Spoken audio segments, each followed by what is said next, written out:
Boa noite, você está no Papo Certo aqui da sua RS Play. O nosso programa, você já sabe, é feito para você que faz o Brasil acontecer. Aqui você encontrará o que tem de mais atual e relevante nos temas do empreendedorismo e economia. Aqui nós trazemos muitos insights, debates, análises para impulsionar o seu negócio e a sua forma de ver o mercado.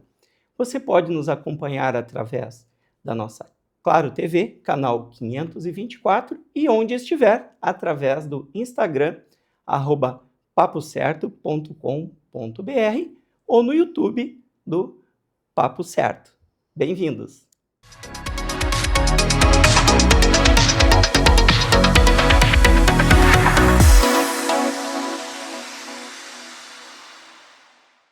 No programa de hoje, vamos trazer um tema muito atual e relevante, que é a propriedade intelectual na era digital. Como proteger marcas, softwares e conteúdo contra a cópia. E para este debate tão relevante, trouxemos duas especialistas no tema que vão nos trazer todo o seu conhecimento. Primeiro, a doutora Fernanda Halter, que é diretora da Village Marcas e Patentes e mestre em propriedade intelectual. E também a doutora Gabriele Cristina Endres, que é advogada, mestre e professora de Direito Empresarial. Uma conversa fundamental, então, para os empreendedores. Doutora Fernanda, muito obrigado pela sua presença. Imagina, Ivanir, eu que agradeço a oportunidade de estar aqui trazendo um pouquinho desse assunto tão relevante, né? Muito bem, doutora Gabriele, muito obrigado. Olá, boa noite a todos, muito obrigada, é uma satisfação estar aqui, eu que vim de Santa Maria, inclusive, especialmente para o programa, é uma satisfação. Muito obrigado pelo prestígio. E vamos então ao que interessa aos nossos telespectadores e a quem nos assiste pelas redes sociais. Então, vamos tratar desse tema tão interessante que é o registro de propriedade intelectual nesta era digital. Algo muito contemporâneo e que há alguns anos, há uma década para cá, se tornou algo tão relevante no dia a dia dos empreendedores, especialmente quem participa aí das redes sociais. Conversávamos antes de iniciar o nosso programa, se você tem um Instagram, você já está no mundo, e a sua marca não é uma marca local, está no mundo todo. Então, é um tema muito relevante para todos os empreendedores. Então, vamos começar primeiro com a doutora Fernanda. Doutora, quais os maiores desafios atuais para proteger uma marca no ambiente digital? Então, Ivanir, eu penso que é a volatilidade que as coisas estão acontecendo, né? Tudo acontece de forma muito rápida. Então, lançou, está lançado. Não tem mais como voltar atrás. Tu pode até, em algum momento, retirar aquilo do ar, mas alguém pode ter visto, né? Pode ter feito uma cópia. Exatamente. Então, a gente sempre orienta, antes de qualquer movimento, né? Busque verificar se essa marca está disponível, até para te não estar infringindo um direito de terceiro. E se não estiver, já busque a proteção, porque quem ingressar primeiro com certeza vai levar. Então, o maior vantagem. cuidado aqui é correr na frente. Correr na frente, correr na frente. Pensou em algo, pesquisa se aquilo já não tem dono. Pensou, registrou. Então, seria o melhor cenário assim, possível para evitar, né, qualquer transtorno. Eu acho que até contribuindo, tem um fator também aqui determinante que o pessoal e as pessoas acabam, né, não se dando conta, mas é que às vezes tu investe numa marca, não faz o registro, mas criou uma empatia do público, criou uma identidade e aí tu se vê com um processo judicial, ou seja, na esfera administrativa, né, dizendo, opa, essa marca não é minha. E aí tu teve todo um investimento, né, às vezes quis poupar lá no início, economizar com o registro, e a gente acho que é importante depois, até a doutora pode falar das taxas, enfim, não é um custo caro, né, acho que tem que tirar esse status de, ai meu Deus, vou gastar muito com isso, mas depois o valor é muito superior, né, então acho que esse é um fato... Ativos que podem ser registrados como uma propriedade intelectual, marca. Você poderia citar um pouquinho melhor para nós, até para esclarecer a quem nos acompanha, quais são esses ativos intelectuais, os ativos intangíveis? Muitas vezes uma marca até torna-se tangível, mas a imagem é intangível, né? O que seriam esses ativos? Então, é bem interessante a gente abordar, porque existe muita confusão, né, também no mercado, que às vezes se fala em propriedade intelectual, industrial, marca, direito autoral, software, o que é tudo isso, né? A propriedade intelectual, ela é a área do direito, então, que trata das proteções de criações do intelecto humano. Então, dentro da propriedade intelectual, eu tenho a propriedade industrial, que aí eu trabalho com marcas, patentes, desenhos industriais, aí eu tenho os direitos autorais, proteção sui generis, topografia de circuito integrado, que daí é outro papo, né? Então, todos esses itens que a gente mencionou, marca, patente, software, direito autoral, enfim, são ativos de uma empresa.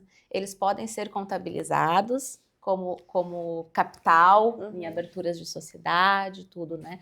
Eles podem ser vendidos, podem ser licenciados. Então, qualquer item, qualquer ativo da propriedade intelectual é um ativo financeiro da empresa. Um meme. Um meme. Pode virar um ativo? Pode virar um ativo da empresa com direito autoral. Digamos que esse apresentador aqui fale uma asneira. E alguém capta isto na internet e divulga. Aquilo se tornando um meme, que muitas vezes monetariza, que é outra expressão muito moderna, né? Que é algo que viraliza, que é outra expressão muito moderna nas redes sociais. Muitas vezes essas plataformas monetarizam. Mas se eu não registrar, isso é um ativo também? E também pode ser um ativo. E aí eu até acendo um alerta para quem utiliza memes de outras pessoas, quem utiliza imagens de outras pessoas, né? Tu não pode simplesmente pegar uma foto que virou um meme e sair compartilhando. Pois então, E é muito perguntar comum. exatamente isso para a doutora Gabriele. Doutora Gabriele, qual o impacto do uso não autorizado de conteúdo nas redes sociais para as empresas? O impacto principal, e é muito significativo, obviamente, mas eu acho que é a questão da reputação, né? Eu tive um caso de um cliente meu, que é um cliente mensalista, inclusive, que do nada estava aproveitando os embalos. Eu posso falar o nome de um programa de televisão? Por favor. Os embalos do Big Brother, na época. E, enfim, divulgou uma franquia, tá? Divulgou em todos os franqueados, que são mais de 200, um slogan. Mas um slogan que não referia o Big Brother. Mas tinha um ponto, eu não posso falar, Sim. né? Tinha um ponto que dava a entender que era. Aproveitou o Sim. embalo do programa. Foi. E recebeu uma notificação da Rede Globo, tá? Para, de forma urgente, tirar aquilo do ar, de todas as plataformas, de todas as franquias, de todas as redes sociais que existiam, que eram muitas, né? Sob pena de multa, processo judicial, enfim. Então, assim, a gente, na época, isso foi agora, foi no passado, em fevereiro, a gente tentou ao máximo tirar aquilo do ar de forma imediata. Fizemos um e-mail, entramos em contato com todos os franqueados, a gente tirou, assim, 2 dias para fazer um movimento gigante, tá? Para conseguir, porque pensem que não era só no perfil do Instagram, que é o que mais se utiliza, né? Do franqueador. Todos os perfis dos franqueados, isso já estava em rádio, isso já estava no Facebook, no LinkedIn, sei lá onde tudo, né? Então, assim, o impacto a gente conseguiu contornar, tá? Porque a gente foi rápido, agimos da forma correta naquele momento, mas poderia ter trazido um prejuízo muito sério para o meu cliente. Então, acho que a principal resposta para a tua pergunta é a questão da reputação. A gente não pode sair por aí, né, sem medir as consequências do ato. Porque Sim. ali, com certeza, algo que era para trazer benefício e trazer dinheiro para o cliente, né, ia ter um efeito totalmente contrário. Eu queria fazer uma pergunta, Claro. continuando esta, e a senhora também pode responder, Fernanda. Como se proteger? Seria uma consulta preventiva ao seu advogado de confiança, especialista? Seria isto? Com Eu me certeza. recordo que, eu nem vou falar aqui o nome, porque eu tive esse cuidado de pesquisar antes, mas umas competições mundiais de futebol que acontecem e a empresa entrou no clima daquela competição e quis divulgar incentivo. Tem palavras, tem cores, tem símbolos que a gente também não pode simplesmente divulgar em nossas redes sociais sob pena de sofrer o mesmo tipo de sanção, multas. É isso, né, doutora? Isso, perfeito. Depois acho que a gente pode falar sobre cores e tudo mais, mas tem pontos que são muito relevantes aqui quando a gente fala em propriedade intelectual. Acho que a consulta de um advogado de forma preventiva ou de um profissional, né, de forma preventiva, acho que é fundamental, tá, para conseguir prevenir tudo isso. E aí ele vai conseguir dar o encaminhamento adequado, dizendo, ó, primeiro a gente vai ter que pedir uma autorização, né, ou não. Né, pesa aqui, enfim. Mas a gente não pode sair por aí utilizando marcas alheias, cores que já são entendidas como, né, de alguma forma, de identidade Símbolos. de alguém, símbolos de alguém, enfim, não se pode fazer isso. Até tá? numa época de uma competição, que tem competições mundiais, eu não posso dizer, venha Não. participar nos jogos XX. Não. Não posso? Não. Isso realmente é o cuidado. Então, nós hoje consultamos nossos advogados antes de criarmos uma campanha. E essa é a chave, é consultar antes, sob pena de depois ser muito pior. Fernanda, registrar marca no INPI é suficiente para garantir sua proteção globalmente? Não, vamos lá. Quando a gente fala em registro de marca, a gente está falando em registro em território nacional. Tá? Então, se eu efetuar um pedido de registro NPI aqui no Brasil, eu vou ter a proteção no Brasil. Caso eu exporte ou meu serviço, enfim, seja divulgado para outros países, é necessário efetuar registro país por país. Em cada país? Em cada país. Poderia ter um órgão mundial, né? Ia ser um sonho. Mas não tem. Tem alguns tratados, por exemplo, o Protocolo de Madrid, que facilita um pouco, né, em questão de valores, inclusive registros no exterior. União Europeia, eu consigo fazer um único registro, né, abrangendo.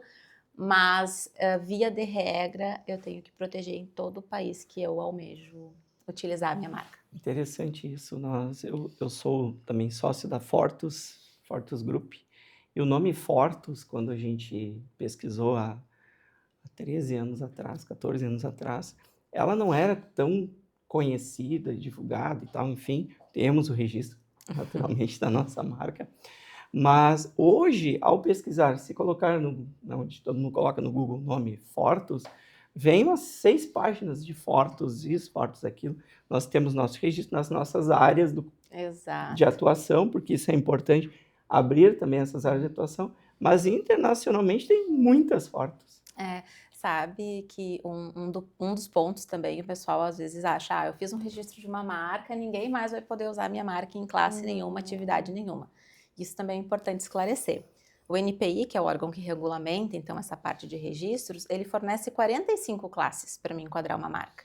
Então, da 1 a 34 eu trabalho com produtos, da 35 a 45 com prestação de serviço. Então, por exemplo, o Veja tem revista e tem produto de limpeza. E tem agora os tênis. Os tênis. Então, Tem assim, tênis Veja. tanto que no Brasil eles vieram como Vert. Primeiro era Vert, agora é Veja. Veja de novo. Então, assim, a mesma marca pode ser registrada, pode ser usada por terceiros, desde que em atividades distintas. Tem que ter bastante cuidado. E no Brasil, o NPI é o único órgão que faz o registro? O único órgão. Muito bem. Gabriele, qual a diferença legal entre plágio e violação de direitos autorais no contexto digital? Hoje em dia acho que esse assunto está cada vez mais em alta, né? Mas de forma resumida. Violação de direitos autorais seria utilizar, reproduzir, enfim, alguma obra que é, por exemplo, da Fernanda, e aí eu vou utilizar para o fim que eu quiser. Agora, no plágio, eu uso aquela obra como se fosse minha. É quase como se eu sustentasse que aquela autoria fosse minha. Em trabalhos científicos, aqui, por exemplo, nesse programa, eu vou trazer alguma frase, enfim, né? Eu vou dizer, essa frase é de minha autoria, tá? Então, todo plágio, ele é uma violação de direito autoral, mas toda violação de direito autoral não é um plágio. Entendi, bem interessante essa questão. Eu lembro que no trabalho de dissertação do mestrado, é um dos principais cuidados que, né, o mestrando tem que ter, é cuidar muito essa questão do plágio, do direito autoral, tanto que, às vezes, em alguns trabalhos, o meu teve 2,5 páginas só de indicação de Cuidar as referências referências. bibliográficas, indicando quem é o autor daquela frase, daquele texto, daquela colocação. Então, academicamente falando, isso já é muito cuidado, mas no dia a dia, muitas pessoas, muitos empresários, empreendedores, usam frases como sendo suas, mas eu vejo também que muitos indicam, tem alguns pensadores, filósofos antigos, que eles criaram expressões tão modernas, que na verdade a gente sabe que não é deles. A do Sócrates. Assim, Sócrates nem tinha computador na época do Sócrates.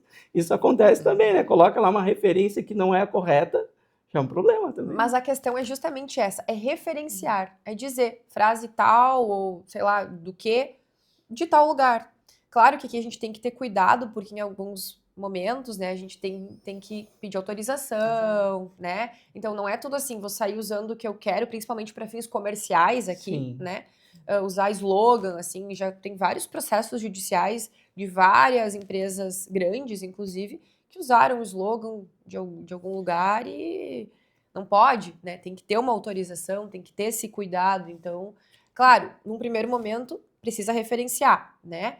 Mas antes disso, a prevenção seria, vamos pedir uma autorização, vamos, né, enfim, ver a viabilidade disso, tá? Mas claro, por isso que um profissional também vai poder ajudar nessa prevenção para dizer usa, não usa. Isso aqui para fins mais comerciais, eu digo, Sim. né? Algo que venha a ser mais público, porque senão... Agora me vem um caso que provavelmente vocês que são da área lembram-se, que um produtor de cachaça aqui no Brasil criou o nome da sua cachaça João Andante. João Andante. Veja bem, pode ter sido na inocência, achando que estou no Brasil, quem produz o Johnnie Walker, que é uma marca de whisky internacionalmente conhecida, registrada no mundo todo. Mas, o João fez a sua livre, né, tradução, criou a sua marca, né, de cachaça e depois ele recebeu um processo. Conseguiram o registro. A marca foi registrada, João Andante, e aí então a Johnnie Walker entrou com um pedido de nulidade.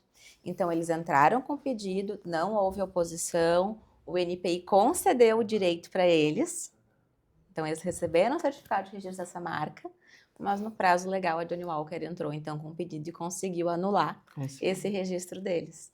Então o próprio órgão, que é o NPI, concedeu para eles essa marca num primeiro momento. Porque não tinha, né, registrado. Eu acho que é até importante explicar, mais ou menos, quando entra com o registro, como é que funciona, porque às vezes as pessoas não sabem que tem a questão da oposição. Todo o processo hoje, ele tem levado em torno de 18 meses para ser concluído, né? Então não é assim, entrei com o pedido, estou resguardado. Então tu ingressa com o pedido, ele vai ficar em sigilo. Então esse sigilo, eu costumo dizer que é um limbo que todas as marcas passam. Porque se eu faço uma pesquisa hoje, né, no NPI, e alguém depositou essa marca semana passada, eu não enxergo. Então eu vou fazer um pedido, já existindo alguma coisa, mas sem a gente ter o devido acesso, né? Então, depois que essa marca, a gente ingressa com essa marca, ela é publicada, abre o prazo de oposição. Então, terceiros têm, nesse período aí, o direito de tentar impugnar, fazer uma oposição no meu pedido. Passado esse prazo, terceiros ainda têm, né, esse direito ali de fazer um pedido de nulidade após a concessão. Concedeu, tudo certo, tem um prazo de 180 dias. Foi esse pedido que... Foi esse pedido que anulou o registro. E posterior a isso ainda tem a questão judicial, que pode ser ingressado, né, com medidas judiciais. Se a pessoa desconhece que alguém está usando o seu direito. Exatamente. E descobriu mais tarde, e ele registrou antes, ele pode fazer esse pedido. Aqui tem uma questão que é do princípio da anterioridade. Via de regra, sempre vai ser assim, aquele que primeiro deposita o pedido no NPI é quem tem direito a ele, tá? Direito àquela marca. Porém, se outra pessoa conseguir comprovar que utilizava, né, pelo menos 6 meses antes da data do pedido, é possível reverter isso. Isso pode ser feito tanto lá na oposição, já dizendo, né, a marca é minha, eu utilizava mais tempo. É uma questão probatória. E este é um serviço do acompanhamento que provavelmente vocês fazem, né? Com certeza. Mas aqui é um ponto importante. que é que muitas empresas, enfim, não sabem que outra marca já registrou. E aí o prazo no NPI ele não é tão longo, se Não. for parar para pensar, né? A gente vê aí uns deferimentos em 1 ano, 12, 18 meses, a média é 18 meses, mas às vezes uma marca pequena que não tem um acompanhamento, uma empresa pequena que não tem um acompanhamento assim profissional, não está preocupada com isso, venha ficar sabendo, sei lá, 3, 4 anos depois que a sua marca está registrada. E o que fazer nesse caso, se descobrir que o seu software, a sua marca, enfim, o seu produto, ele foi copiado? O que fazer judicialmente? No caso da marca, né, se souber que houve um registro anterior, mas que tu tinhas o direito, na verdade, por usar mais tempo, tá? Tu pode entrar com ação de nulidade judicial, que tem um prazo de 10 anos. Na questão do software, a gente tem algo delicado. Existe ação judicial, tá? Para vir a tentar reverter a situação, só que o software, ele nada mais é do que um código, né? Então, assim, esse código, às vezes, ele vai alterando. Cada meio ano, 1 ano.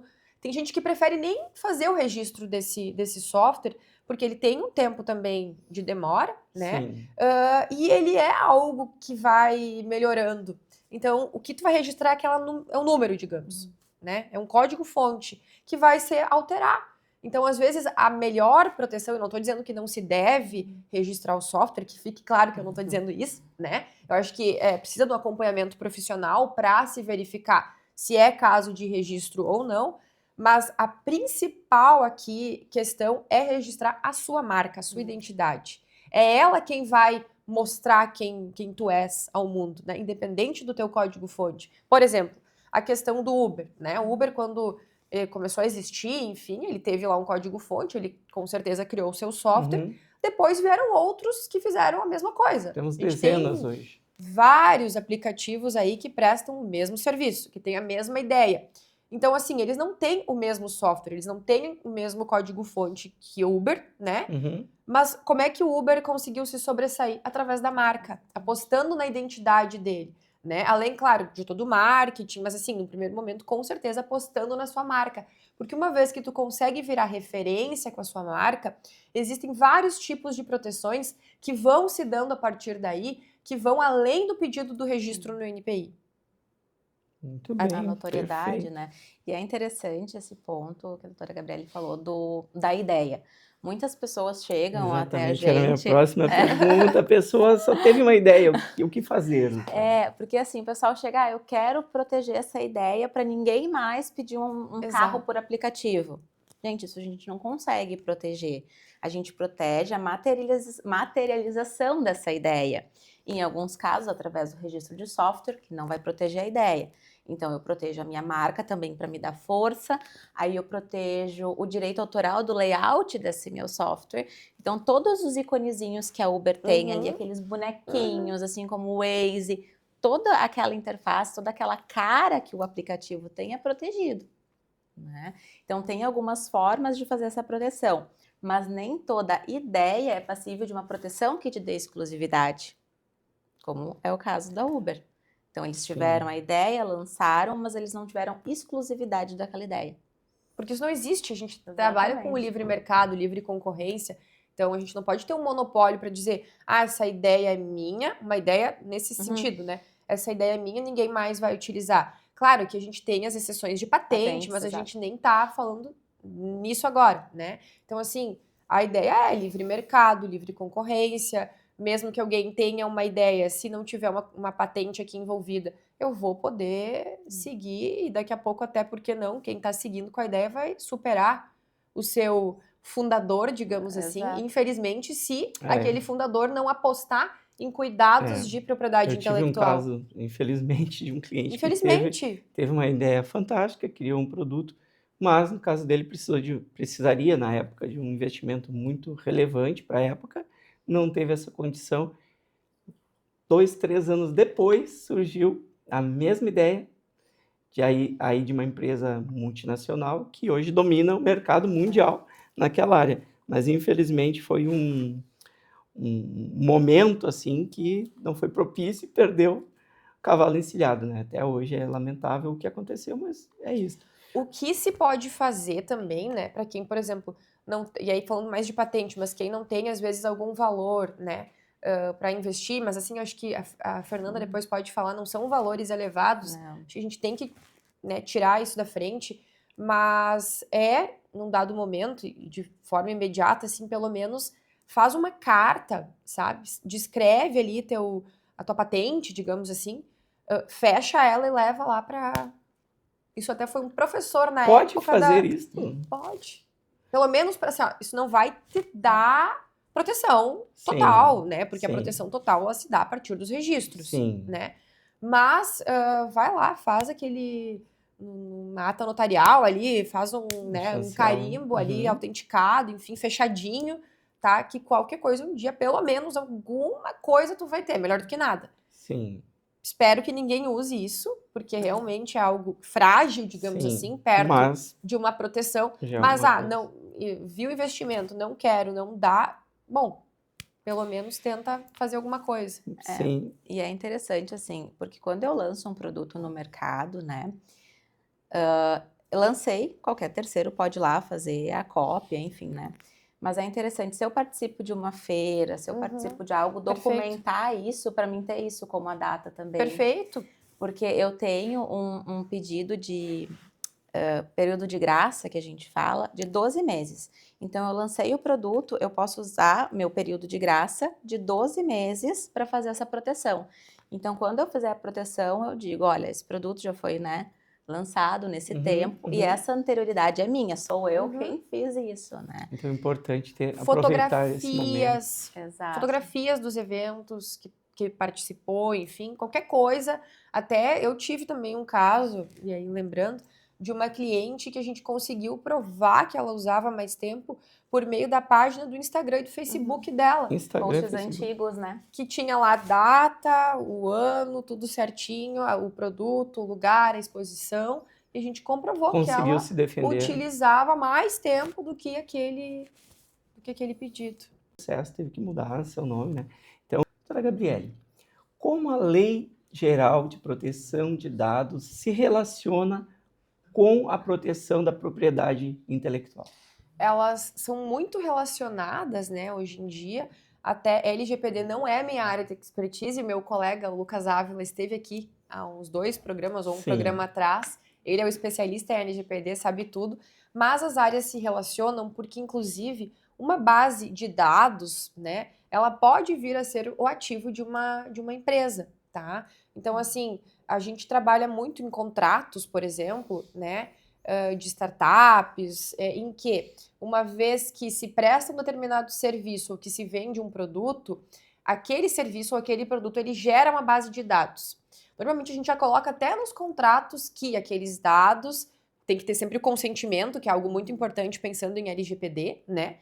Mas que aqueles dados, eles vão servir para trazer uma base de dados para aquele prestador de serviço ou para aquele fundador daquele determinado produto, tá?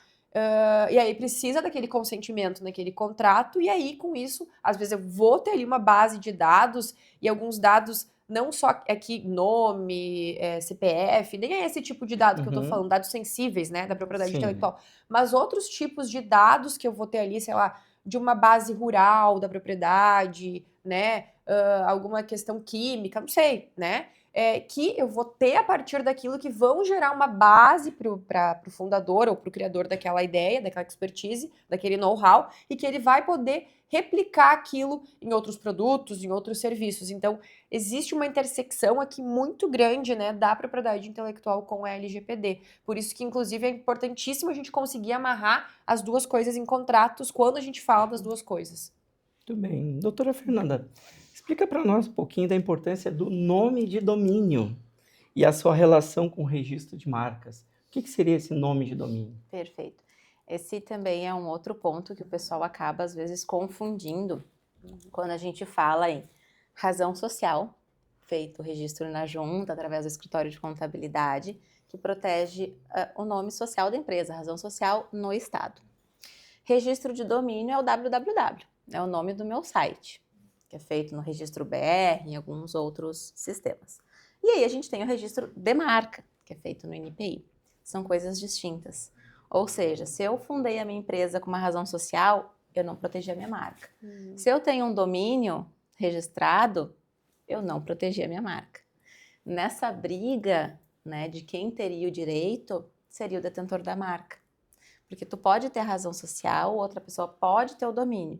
Mas se eu consigo o registro da minha marca naqueles segmentos, que fique claro, né? Eu consigo solicitar que o terceiro altere, inclusive, a sua razão social.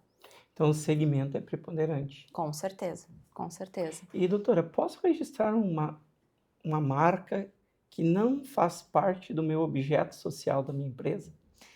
Então, Por exemplo, eu não tenho comércio de, sei Excelente lá, pergunta. de produtos hospitalares. Eu não tenho isso no meu objeto social. Mas eu posso colocar o meu nome, Fortus, por exemplo, vinculado a esta atividade lá na parte de produtos? tem que ter a comprovação, né? E a comprovação de PJ se dá através do objeto social do teu contrato, né? Então, tu vai conseguir, através do teu CNAE ali, identificar qual classe a gente pode proteger. E tem que ser uma classe que esteja de acordo com a tua atividade fim. Então, eu se não vou quiser conseguir. proteger de uma forma mais ampla a marca, tem que ter no contrato social, no CNPJ, mais atividades. E basta ter no CNPJ sem desenvolver já é suficiente? Essa é uma pergunta fácil.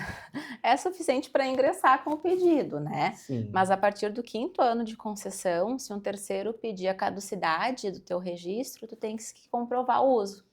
Olha, então, tu isso é tem uma que novidade para comprovar. mim. E eu acho que esse é um ponto muito delicado, porque às vezes as pessoas querem fazer as coisas meio por conta, assim, né? E pensam, eu vou fazer de forma mais ampla Pra possível. tudo. Porque, por exemplo, como, né, a Fernanda falou, a gente tem várias classes no INPI para escolher, né? Tenho as de produto e as de serviço. Dentro delas, eu tenho o livre preenchimento ou especificações pré-aprovadas. O que é isso? É eu escolher dentre as opções, centenas de opções do INPI, nomes específicos de atividades, ou eu vou declarar e criar um nome ali para mim, tá? Uma atividade específica. Isso, ao fim e ao cabo, não vai, né, mudar tanto. Eu prefiro sempre, não sei a Fernanda, mas Seguir as eu classes. sempre prefiro seguir as que já existem, se eu Exatamente. conseguir encaixar, tá? Agora, tem gente que daí coloca de tudo. Não, vou aproveitar que eu tô gastando aqui Já, vamos botar tudo. e vou colocar de tudo pensando, minha proteção vai ser maior desse jeito, vou aproveitar e vou encher. Faz, assim, um textão com marcas, né? Eu já tive caso depois para remendar nesse sentido, tá? E aí, não, é indeferido porque alguma, e aí que vem um ponto relevante, nem às vezes por não utilizar a marca, mas porque alguma daquelas subclasses que a pessoa lá elencou e achou que era importante para ela, bate com alguma marca que já está registrada. Então, sei lá, software. É licença de software, é registro de software, é não sei o que de software. Um exemplo, a pessoa faz, né? É análise de software, é criação de software, mil coisas. E aí, uma daquelas coisas, ou 3, 4 daquelas coisas, batem com a atividade que outra empresa faz. Mas não todas, na verdade. E poderiam coexistir se uma ou outra não viessem a incomodar. Então, aqui a gente também tem que ter muito do Bom senso, do né? bom senso, sabe? E bom senso, eu digo assim, de entender de mercado, né? Às vezes, bom, eu faço uma coisa, tu faz outra coisa, né? Mas são áreas que têm um nome parecido, a gente nunca pode causar, né, levar o consumidor a erro. Agora, tu tem uma atividade que ela lembra a minha, a gente tem nomes que se lembram, mas tu tem a teus clientes, a tua vida, eu tenho a minha, e a gente pode seguir desse jeito. Não sei, tá? Tem que ter um cuidado aqui, claro, sim. né, Fernanda? Mas daqui a pouco poderia coexistir a barrada e daí tu levanta o alerta do outro. Do outro. E aí Então não aqui tem consegue que ter muito registrar nem aquilo cuidado. que poderia. Porque, só complementando, Sim. as classes, elas são bem amplas. Por exemplo, a classe 9, que é a classe de software, ela é a classe de óculos, de produtos óticos. Isso. Então, assim, as classes, elas são muito amplas. Eu trabalho na classe 41, por exemplo, que eu tenho escolas de idioma e academia. As classes, elas são muito amplas, então é muito importante quando tu for fazer a reivindicação, reivindica o que de fato é o teu negócio para evitar esse tipo de problema. Muito bem. A Gabriele Agora comentou. vamos falar de outra questão bem polêmica, doutora Gabriele. Quais cláusulas são essenciais em contratos de parceria para proteger o conteúdo ou produto desenvolvido em conjunto? Eu já não gosto de contrato de parceria, sendo bem sincera, aqui puxando pro assado jurídico mesmo, né, enquanto advogada, não gosto dessa nomenclatura, tá? Porque eu acho que contrato de parceria, ele sempre vai resultar em alguma coisa, ou ele vai ser um contrato societário, ou eu vou ter aí sim um contrato trabalhista daqui a pouco, ou eu vou ter algum contrato aqui, joint venture societária ou contratual, que a gente vai se unir ou por meio de um contrato, aí sim uma parceria, mas com o nome de joint venture, para realizar uma atividade fim, né? Ou aí por meio societário também uma joint venture, ou seja o que for, e parece, nossa, joint venture, mas isso é para grandes empresas. O que tá falando? A gente é só aqui, tem uma ideia que Sim. nada a ver. É só uma nomenclatura bonita, né? Que a gente exporta aí de fora do país, mas que a gente utiliza aqui e que consegue se basear, né, na legislação daqui para ganhar força e todo o respaldo jurídico. Então, assim, as cláusulas que a gente tem que ter num contrato, vamos chamar aqui de parceria, mas o contrato que o jurídico elencar que seja o melhor, né? Vão desde cláusulas de confidencialidade, tá?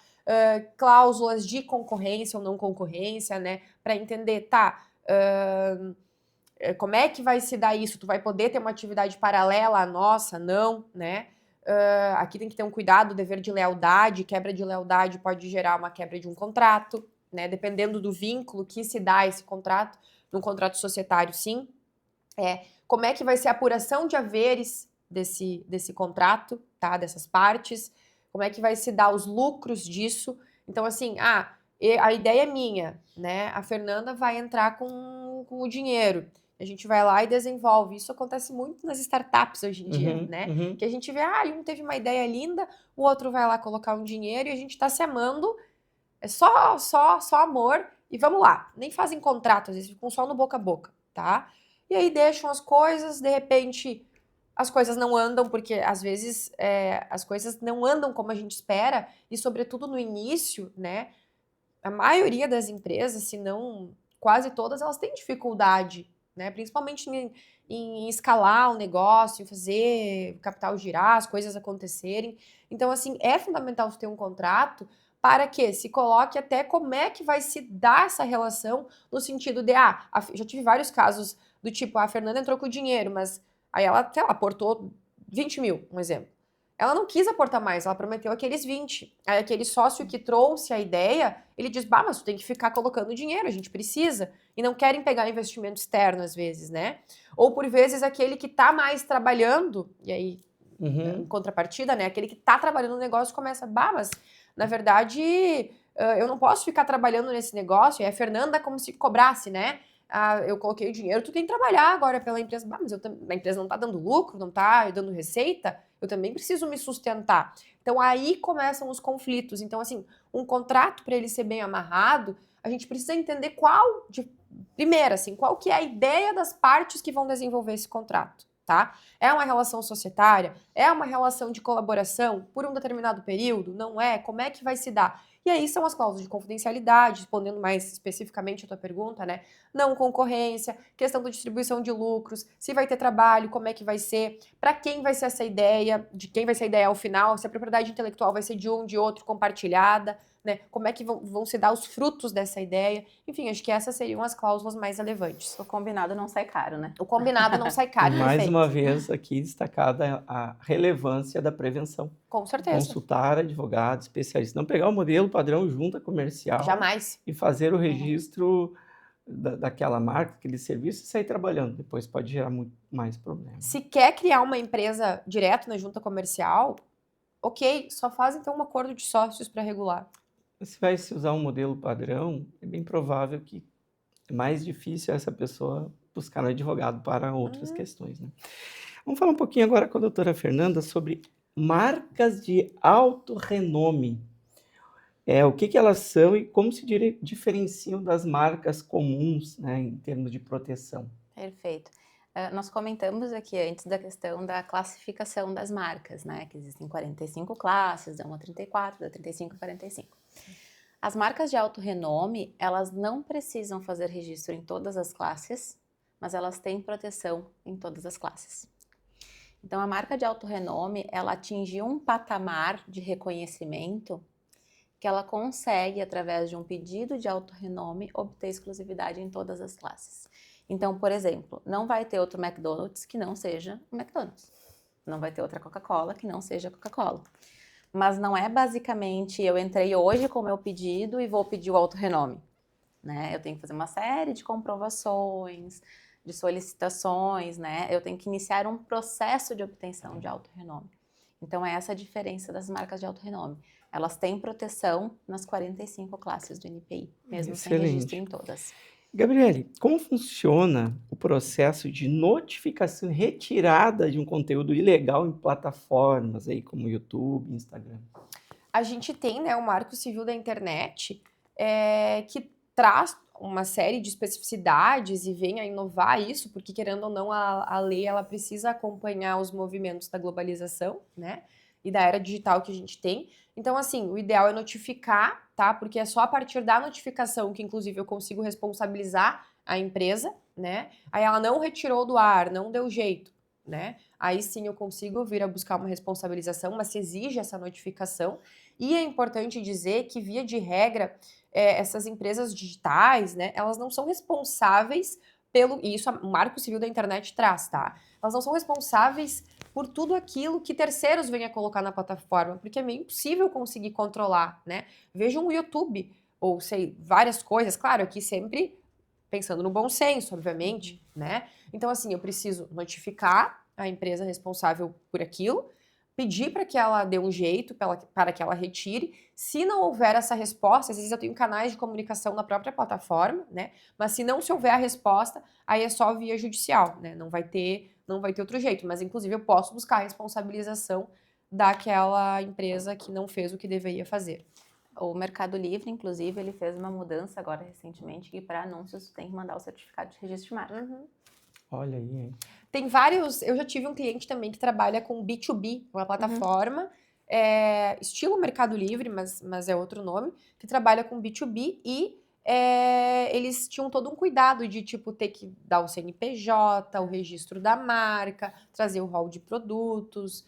Assim, ó, fantástico, para ter esse cuidado e tentar dar uma blindada e uma proteção maior a isso, né? Exatamente. E é muito comum, às vezes, os clientes, eu vi que tem alguém no Instagram, quero derrubar aquela página, fala com a Meta, mas não é assim que... Não é assim que funciona. Não é assim que funciona. Fernanda, a gente comentou aqui rapidamente sobre custos para o registro de uma marca, não é? Pode trazer para nós aproximadamente, até para que as pessoas desmistifiquem um pouco isso do custo tão alto que assusta e, em contrapartida, o benefício que se tem por ter uma marca registrada?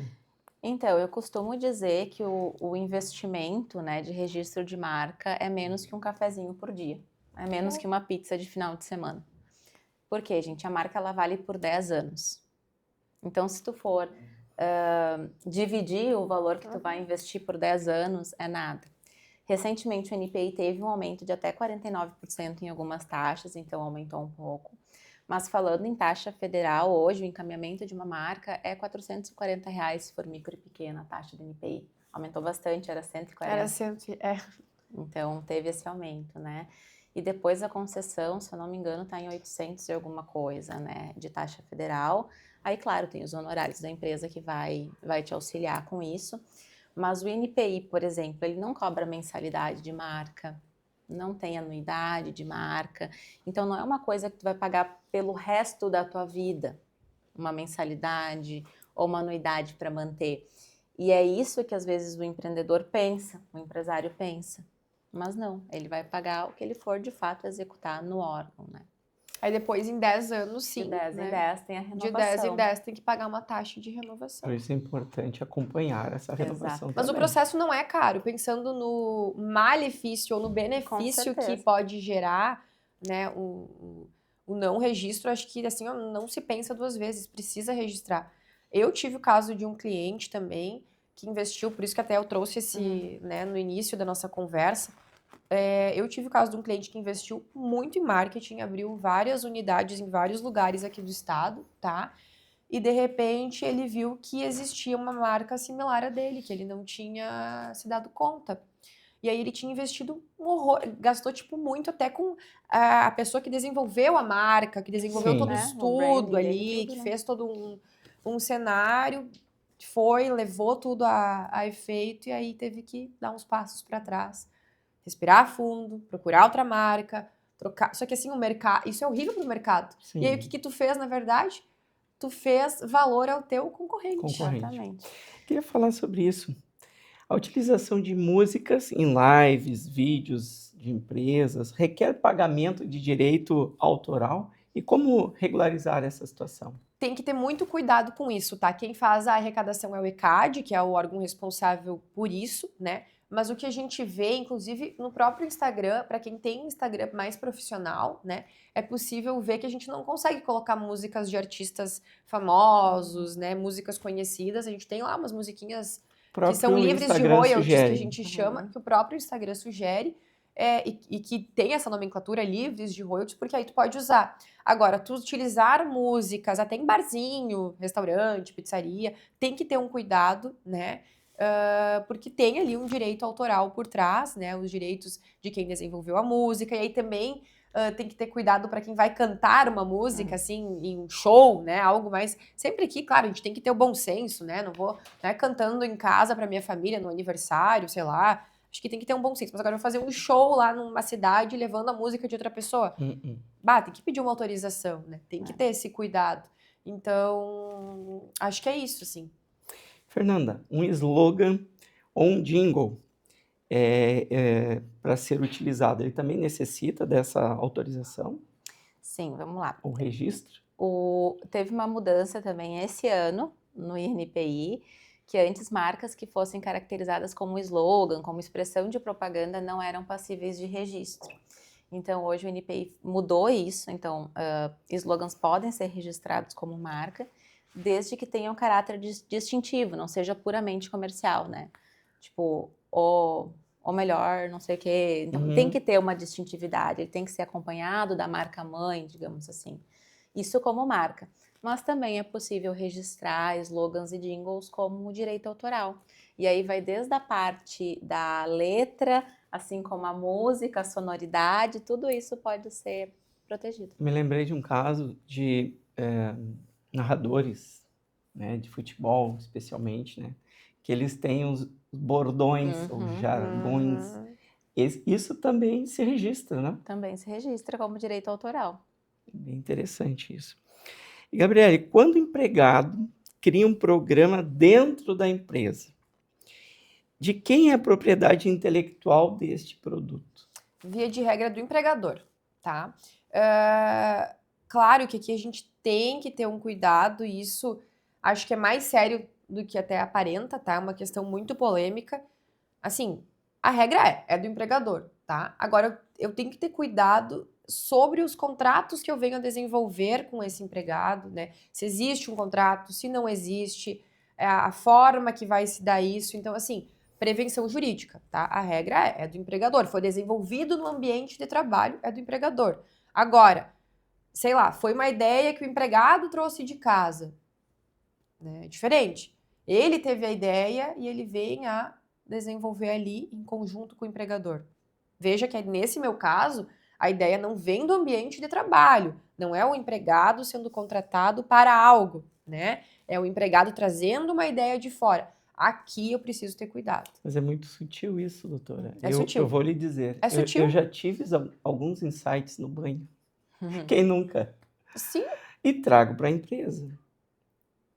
E de quem é essa É propriedade? sutil, por isso que precisa de um contrato. Se eu conseguir, aí vem o empregado e fala assim, temos aqui tive uma ideia que eu acho que eu não tenho como fazer sozinho, quero muito ajuda da empresa, blá, blá, blá, blá. Tá, então tá, vamos sentar aqui, vamos ver como é que vai se dar essa relação. Vai ser um contrato de trabalho, o funcionário ele vai ganhar né, alguma remuneração extra ou de alguma forma por isso, pela autoria da ideia. Então, assim, só precisa regular. A regra geral é empregador, tá? Mas quando se tem esses insights no banho Sim. e coisas fora, a gente tem que Mais ter um cuidado uma vez, maior. a prevenção e ter Prevenção, tem que ter bem contrato feito. e regular a relação. Fernanda, acho que é a nossa última pergunta. O tempo está voando. Qual a importância de monitorar o uso da marca por terceiros após o registro no INPI? Perfeito. Não existe um policial do NPI que fica nas ruas vagando para ver se tem alguém utilizando a sua marca indevidamente, né? Então, cabe ao detentor do direito zelar por ele. Então, é muito comum a gente ouvir, mas tem alguém utilizando a marca, sei lá, Burger King na cidadezinha lá, né? Cabe, então, ao Burger King lá fazer essa notificação. Então, tem que ter esse monitoramento e também dos prazos no INPI, né? Como a gente comentou, tem prazo para oposição, tem prazo para defender essa oposição, tem prazo para tudo. Aí vem a importância de contratar uma empresa especializada em acompanhamento da marca. Não apenas fazer o registro, mas o acompanhamento. Exatamente. Eu até falava antes, rapidinho, que eu sei que o nosso tempo tá curto, mas que eu tô também num caso agora, recente, de um cliente que já vem brigando por uma marca há mais ou menos uns 10 anos, tá? E aí foi muito estranho, porque ele comprovou em sentença de primeiro grau, chegou aí, tá virou judicial, né? Mas ele comprovou no primeiro grau que ele usava mais tempo a marca do que aquele que requereu o primeiro pedido no INPI. E pasmem, a diferença de pedido, porque os dois fizeram um pedido, foi de menos de um mês, tá? E o outro levou mesmo que virou meu cliente agora, comprovou que usava desde 1997. E ele tá com uma multa milionária aplicada, milionária, porque ele continuou usando, agora ele não usa mais. E a gente vai tentar tentando agora reverter tudo isso. Então, assim, tem que ter cuidado. Muito bem. Então, estamos chegando ao final do nosso Papo Certo de hoje. Tivemos aqui o prazer de conversar com a doutora Fernanda. Muito obrigado pela sua participação e conhecimento que trouxe aqui para os nossos telespectadores, para quem nos acompanha pelas redes sociais. Pode deixar o seu recado final, por favor. Eu imagino, eu que agradeço a oportunidade, foi tão enriquecedor esse papo também com a Gabi, enfim, sempre é bom, né, trocar experiências. E eu sou suspeita em falar que eu amo propriedade intelectual, respiro isso já há 15 anos. E quem quiser acompanhar mais e saber mais do nosso trabalho, então, Village Marcas e Patentes, a gente está à disposição. Muito obrigado, doutora Gabriele. Eu queria agradecer a todos, então, foi uma honra estar nesse programa. A gente fala muito desse programa lá no escritório, né? Então, eu sou sócia do escritório de OAB Advogados, acho que eu não falei isso em nenhum momento, mas fica aqui. Eu sou sócia do escritório, trabalho com direito empresarial, né? Sou professora de direito empresarial. Vou deixar o Instagram também para quem quiser seguir, que é @GabrieleCendres e @OAB Advogados.